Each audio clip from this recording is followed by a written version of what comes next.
All right, welcome back. Friday's Daily. Yes, indeed. We've got Mr. Dimeji Fabiyi here with us. He's got many caps, caretaker committee of Ogun State, and now I hear about what is this youth, next generation. What's that about? When did that come up, though? It's a age for the youth. The moment you are out of that circle, you become a young person. So we have the youth 35, the younger person 35 to 55. Are they really recognized in the party? They don't seem to play any visible, prominent role. They do. It's just that they've not been really making noise. They were talking to leaders and stakeholders of the party. Oh, sure. And they've not really made so much noise about it, but they did quite a lot of work during the election. Oh, let me start with Ogun State. Yes. I know that primaries and different things going on there. What is current status now within the party in Ogun State? Well, Ogun State matter is quite an unfortunate one because I was an active player in it. From day one, from the composition of the committee, I knew there was going to be problems.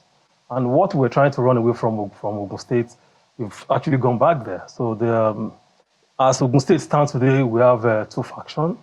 Wow. Well, we have one led by Honorable Tella. We have one led by the former state chairman, Chief of Dr. Ogundele Sikulai. They're in court. It's unfortunate that we're back to court. You know, in the last 10 years, since 2011, it has always been back and forth court crisis in Ogun State. Why can't they settle out of court? The most unfortunate thing is that the crisis the larger PDP is having in Nigeria today started from Ogun State. Oh.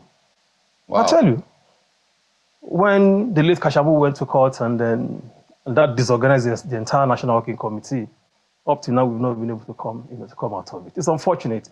As an active player, I was disappointed with the outcome of. I've never been in a committee. I've never felt that I was disappointed with the outcome of. I've never been in a committee. I've never filled any party assignment. But the CTC that I served, I must say, was a sham. It was no thanks to leadership. The leader of the committee, who was not straight with the.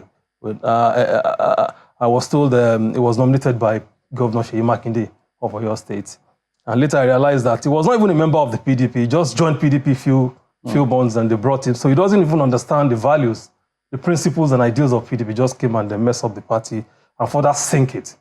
So because when you go into that, the party national office recognized the fact that there were issues, and that was the essence of setting up the caretaker committee to go and correct all the anomalies. But unfortunately, when we got there, a number of people felt they are coming there to represent an individual, to stand for instead of rather than standing with the party and for the party. And that was the point of departure between myself and all of them. But we're supposed to go there and correct all these anomalies and ensure that the party is stronger, is united, and can face election. So that was it's quite unfortunate. Quite unfortunate. I actually wanted to when the names came out of the committee. Yeah. I wanted to go. I wanted to leave, and the former vice president Atiku Abubakar told me, no, you have to serve in that committee. You don't have to leave. Just go there and make sure that you do whatever you can to correct those issues. And I went there. I discovered that other people in the committee had different agenda, not party agenda, and that is killing. That is painful, because we keep building individuals. We throw away the institution. When we're supposed to be building institutions, we leave that and that's why parties, activities and political parties system is having problem in Nigeria today. But why is it that the national leadership has never been able to solve this problem? It's because they are not honest. Excuse me. I say with all my full chest, they are not honest. Okay, look at. Let me give you Ogun State example. Yeah. You recognize that there were about 4 factions in the state. And it is true that one faction, one group was standing alone. The other 3 shared the same vision, the same idea that, okay, we need to come together, bring people together, let's have a robust and united, stronger party. So those ones share the same. So the party now said, in his wisdom, said, okay, let us set up caretaker committee because of the time lapse, And they set it up. The composition, we have 13 members. And you now allocated 6 out of the 13 members to one group. The 3 other groups, you only give them 3 people, representatives. How does that work? And that was what I said. So the national leadership of the party, the NWC, are not honest with us. They're not honest with the party members. And I say with my full chest, let any one of them come out and challenge me. From the office that organized it, that did put everything together, they were never honest with us. And that's why PDP continues to go further, to continue to sink further and further. We wouldn't have been here. We've been in this party for quite a long time. We knew how it was during Audrogbe, Banaba, Gimad, even up to the late Ogbulafo, up to Secondos. We knew how the party was. But this was not what we bargained for. So, are there no individuals within the party who are at least quote unquote influential at the national level who can reach out to the party in Ogun State and say, guys, we need to address this problem? You don't respect anybody. Oh. You don't respect anybody. No. Look at the board of trustees. Look at how they're just treating them as if this is the board that's supposed to be the conscience of the party, that when they see it and look at it dispassionately, who respects their decision. Why is that the situation? I don't know. They should be able to tell us. Those that are in the position of authority should be able to tell us why is that. Interest. And they're the only one who can tell us. But there are different arms in the party. Yes. So none of those arms at the national level can wade into what's going on in the state? We have the NEC. We have the NWC that runs the day-to-day activities of the party. They are supposed to be the initiator of everything that can go to. I mean, NEC is the highest organ, convention, right? But we'll find out, when you find out that the people at the National Working Committee, there's no way you can differentiate. I mean, because they always have this agenda. Let me use the word. Their own agenda that is different from the agendas of the people. So, and it still takes me back to the issue of doing things for an individual. Where's the party supremacy? Let me tell you something, you see, PDP has tasted both wars, success and failures. But it's quite unfortunate that they couldn't manage either of the two. Couldn't manage success and they couldn't manage failure. Both. And that is why the PDP is where it is today. They couldn't manage both. See, and what are those things that are responsible for those success at those times? Well, because there are fundamental principles, there are fundamental issues that the party was strictly adhering to. Party supremacy, respect for the concern of the party, internal democracy, and all that. So now they carry all those, threw them into the water, and they started doing what they like, and that's why PDP is suffering today. So tell us, this Ondo that is now coming, these elections that are coming in Ondo State, what are the prospects for your party? We just finished Edo, and we saw what happened in Edo. It wasn't as if the party didn't win that election. PDP won that election in Edo State. But we're where we are today. I think Ondo is good. If only the active players, I'm not talking of INEC, security and all the rest, who play by the rules. Ondo is good for us. The candidate of the party is quite strong. But yesterday I listened to the national chairman of the APC and said it is a must for them to be in Ondo. Let's leave it at that. They're the ruling party. So he can thump his chest and say, look at what we've done. They will vote for us. That's what your politicians say when you're the ruling party. We'll wait to see. The PDP is good in Ondo, and then we have some people coming into the party, even living from the APC, joining the PDP. We'll wait to see what the outcome of the election. But I want to send a message to INEC. INEC should try as much as possible to play by the rules and be fair enough. Use Ondo to correct the shenanigans in Edo. Yeah, but these things are only possible when the party is not united. Edo, you might say that you people won the elections. What we see, INEC declared the APC candidate the winner. And in some cases, immediately afterwards, there were talks around how a divided house led to PDP's downfall in Edo State. So if the PDP is not united in its bid in Ondo State, can you really blame INEC at the end of the day, even if they do their best to conduct free and fair elections? Whatever it is, let INEC play the rules they're supposed to. Don't frustrate the voters, don't frustrate the party, don't delay sensitive material from getting to the poll. Do your own job and let the people, that is exactly what I'm saying. Okay, you created IREF, you spent so much money on IREF for a purpose. Then the results will come through that IREF, there will be different results from IREF to the physical result that you are collecting.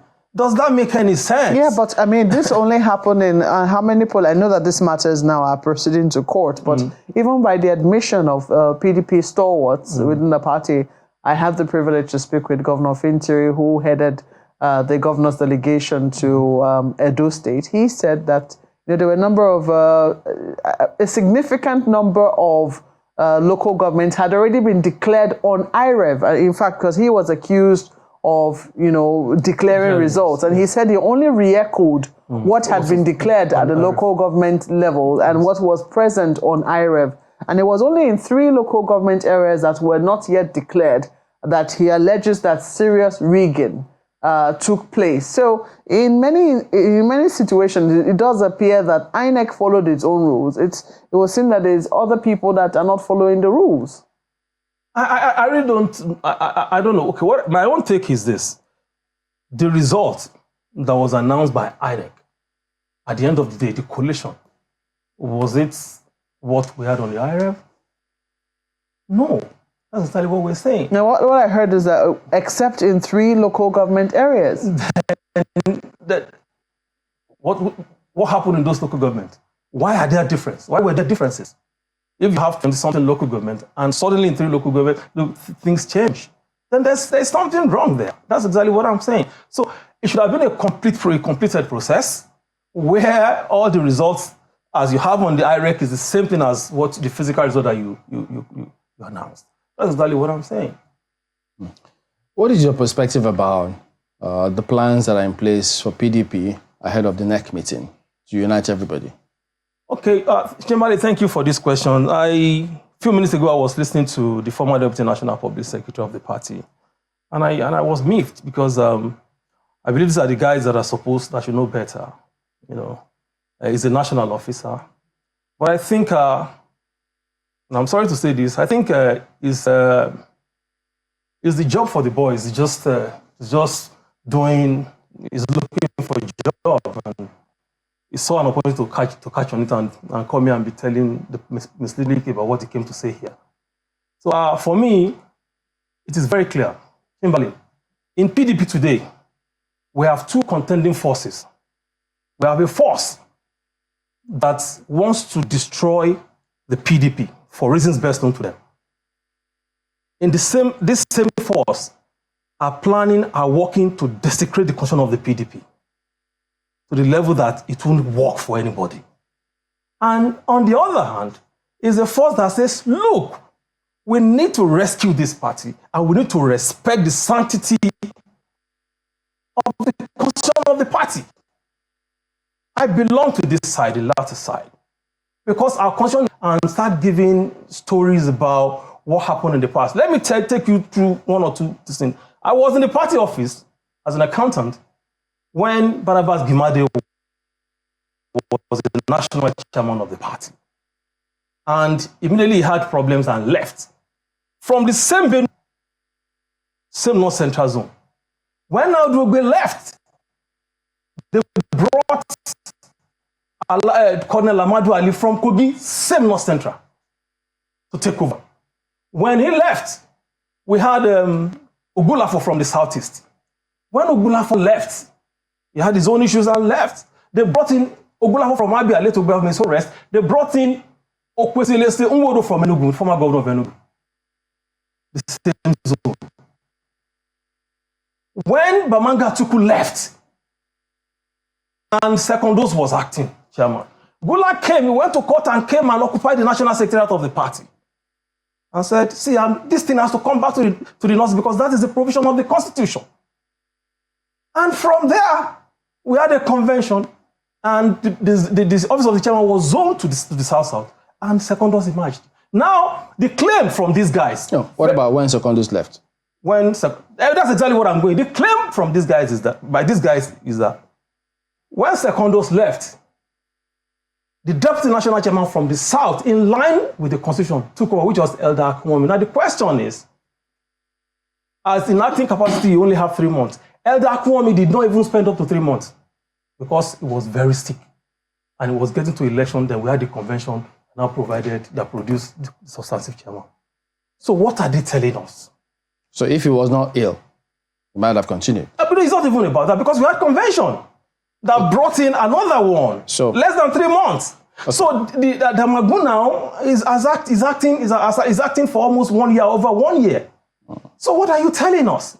The constitution of the party is very clear about the succession process. It is this same provision of the constitution that brought in Damagu. That says that wherever, when the national chairman leaves, the person from that zone takes over, and you have done that, let it go back to the North Central. And that is why I have told anybody who cares to listen, let us protect the constitution of the PDP. There is a danger. Let us rescue this party. Some guys are all out to hijack this party and use it for whatever they want to do. And we will not allow them to do it. We will not.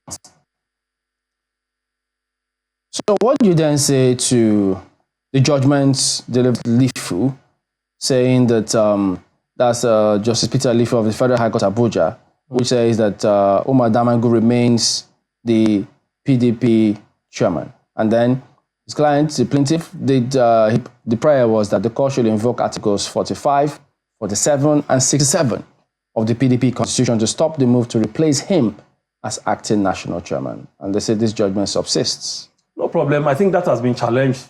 It has been challenged, has been appealed against. And we'll wait for the outcome of that. But the truth of the matter is that there's also a Supreme Court judgment that says that any matter that has to do with constitution of the party, the court can intervene.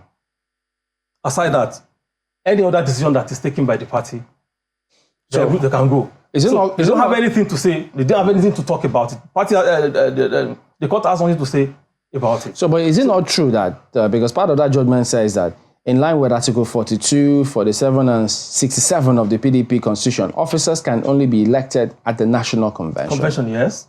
So, if a convention happens, isn't that a legitimate means to come up with a national chairman? Yeah, it is. But what we are saying now is that it is the provision of that same Constitution that says that when a national office, a national chairman especially, vacates his office under abnormal circumstances, the deputy from that zone takes over and acts for 3 months. After that, there would be a substantive chairman that will be brought from the zone where that guy, and in this case, he was from the North Central. So what's the process of bringing the person? No, it's the NEC. The NEC will decide it and they will ratify. It will come to NEC. NEC has the power to do that. So NEC is the power. So what I'm saying is that the decision of the NEC will be binding on this. And that's why we need to hold NEC. I don't know why people are afraid of holding NEC. So NEC has been the problem all this while. Yes, I don't know why they are running away from holding NEC meeting, because they know the truth about this matter. Are they afraid to hold NEC? They are afraid to hold NEC. They are afraid. And that's why it has been shifted on flimsy excuses. Twice on flimsy excuses. Yes, but we understand that there's going to be, is it NEC or NWC? That's what we are saying. It has to hold on Thursday. Some people are pushing that it's shifted again. I don't know why they are doing that. Why can't we progress as a party? That is the question. Why can't we progress? Let's hold this NEC, even if you are still going to, even if you are not going to take the real decision, that let this NEC meeting hold, and let the decision of extending it be the decision of the NEC. Not that some individuals will be going around making calls, calling governors that it should be shifted. We cannot continue to be like the APs that couldn't hold their NEC, even with the president as their leader. But PDP is much more of a serious party than that. So what about those who say, and you stop bringing us to ridicule. What about those who think that PDP keeps dwindling in the eyes of Nigerians? But there are people who say, look, this is how they play their politics. This is politics. It's about lobbying people. So if you can lobby people, you lobby people. That's, after all, the former vice president said he lobbied people and got the ticket, which some people frowned upon. So if it's politics, isn't that what they say? Let me tell you something, Chamberlain. I'm not against lobbying. But when you want to lobby, your lobby should not be something it shouldn't be this thing that can shake the foundation of the party. This is shaking the foundation of the party, Chamberlain. And we don't need it. The party is not together, how do you want to face election? Same thing we are talking in Ogun State. How do you want to face election? Do you have faith in the reconciliation attempts of the PDP now? Yes, with the pedigree of people that are there, I have. The chairman, Governor Inola, is a great man, and then all the members. Yes, I hope the outcome of the reconciliation committee would help the party, because I'm told they are going to report to the NWC today. If you have faith in him, why has he not looked into Ogun matter? No, they haven't. I think it was in Southwest, and I'm not aware that they discussed Ogun matter there. Why not? Because the matter there's a crisis there. The matter has been taken to court already. The matter is in court already, so you really can't say much about that. We would have prevented that from happening, but it has happened. There's nothing anybody can do about that. Chimai, let me tell you something. This is not the best time for PDP, and that's why I want to talk to the youth and younger generation in the party. That if you want to have a future and you believe you want to play politics, you need to stand up against these shenanigans by these people. They really want to mess up this party. Let me ask.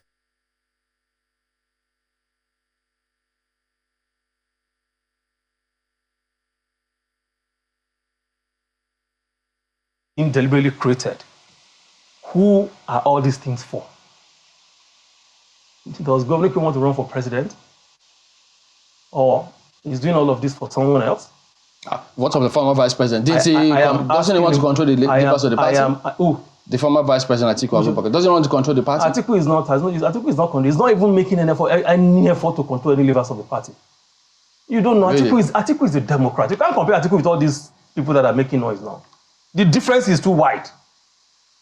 Atiku has given so much to democracy and party development in Nigeria. So why can't he influence all of these things to make sure they get things right? When people have ambition, this is what they do. They don't listen to anybody. They don't even respect the elders in the party.